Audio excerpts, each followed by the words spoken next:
Hey YouTube, with Mezuki going back to 2, I've been trying out and bringing back a lot of zombie decks that I'm trying out, so I thought I might as well get a head start and show off of different builds I've been using. And might as well start with my most popular, or revisit my most popular deck profile. And that's Gogogo Zombies. So, yeah.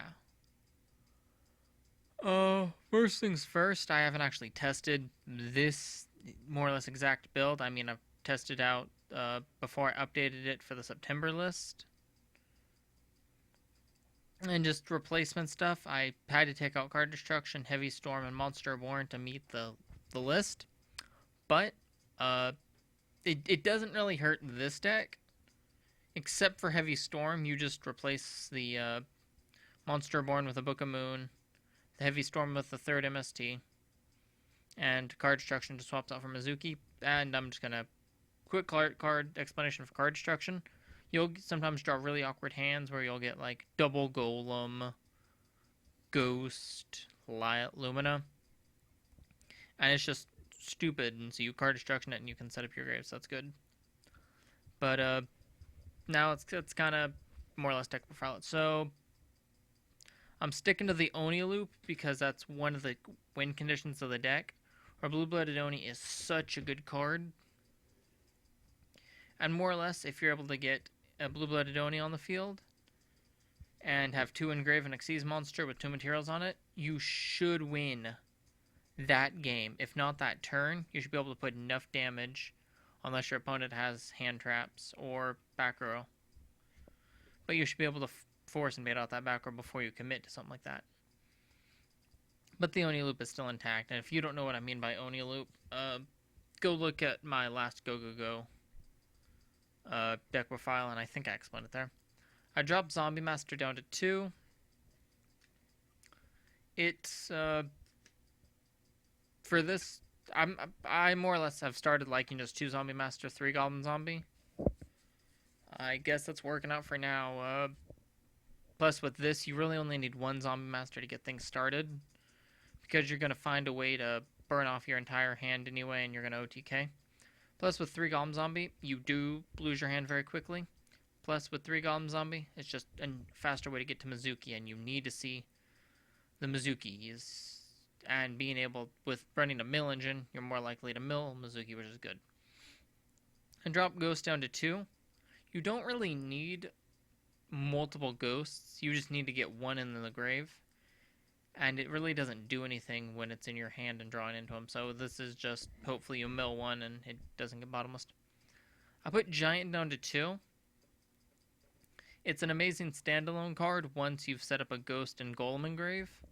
Although with Shockmaster gone, you don't have a 1-card Shockmaster anymore, but you can still run things like Violon de Sigma, Shark Drake, and Evil Sworn Ouroboros. So those are good substitutes.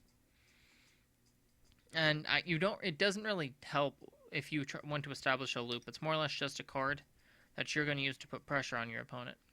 2 Golem. You don't want to run 1 because you actually want to get it engraved, but you don't run 3 because it's not that good of a standalone card. 2 Card Trooper. The mills and the draws. Your only defense in this deck are your hand traps of Gores and Double Tragodia.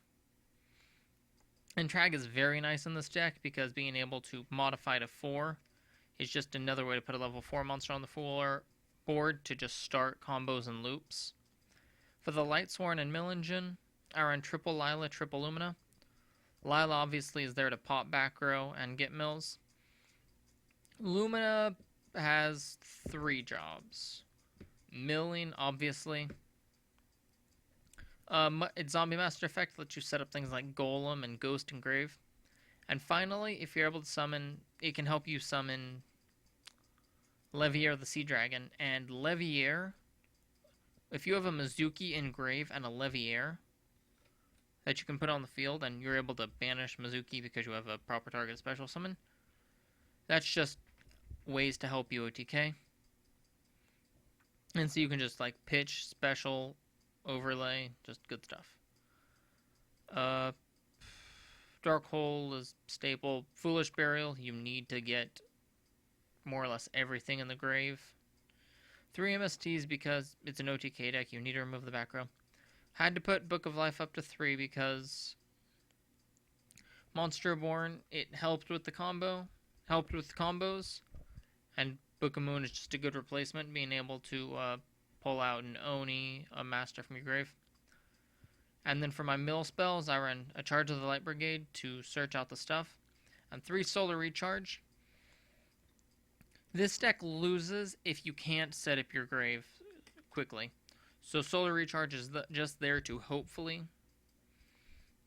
help set up your hand and grave as quickly as possible. And of course, I should inform you that there is a danger of playing Solar Recharge. If you don't have a Lightsworn monster in your hand, Solar Recharge is a completely dead card and it serves no purpose. So that's just a warning about the stuff. And some just stuff I want to talk about in the extra deck. A Lavava Chain, just a very good card.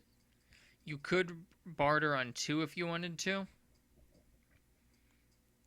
Diamond Direwolf is an addition that I completely forgot to put in my last variation. And this it helps you get over big monsters, things like a 3000 Blue Eyes that normally this deck would have trouble getting over. Violent Sigma is just a guy that just helps you get over big monsters too, because you can just steal your opponent's big monster. And Evil Sworn Ouroboros is very good because say your opponent dualities and they get Gores to their hand, but that's their only card in hand, and you can't make Shockmaster because it no longer exists, but you can go in Ouroboros and use its effect to take Gores out of their hand. So yeah, that's more or less the deck profile.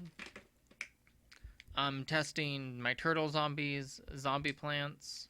I just want to get these deck profiles out there to kind of get started because I am so looking forward to this format.